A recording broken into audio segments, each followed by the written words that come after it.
प्रत्येक सकाळ म्हणजे नवीन क्षणांची सुरुवात असते. जे घडून गेले आहे ते विसरून येणाऱ्या नवीन क्षणांचं स्वागत करणे आणि आपल्या सुंदर आयुष्याला आणखीनच सुंदर बनवणे. आज दिवसाची सुरुवात खारे शंकरपाळे चहासोबत केली. आज आईने स्वयंपाक बाकीची कामे आवरल्यानंतर गव्हाच्या पिठाच्या चकल्या करायला घेतल्या होत्या. आईने खरपूस अशा भरपूर तीळ घालून चकल्या केल्या होत्या. त्या चकल्यांचा घरभर खमंग वास सुटला होता. मी लगेच दुसरीकडे मुलांची फरमाईश म्हणून इडलीसाठी डाळ आणि तांदूळ पाण्यामध्ये भिजत घातले होते. दुपारी आमच्या इथे आली होती हरमालची गाडी. त्या गाडीवर घरगुती वापरासाठी आवश्यक अशा लहान मोठ्या वस्तू होत्या.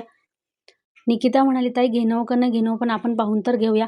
पण एवढ्या साऱ्या वस्तू पाहिल्यावर मलाही वाटले काहीतरी घ्यावे, म्हणून मी माझ्या स्वतःसाठी एक टिकलीची डब्बी, देवघरामध्ये ठेवण्यासाठी छोटासा पाट घेतला होता आणि चहासाठी हे कप मला आवडले होते म्हणून मी तेही घेतले.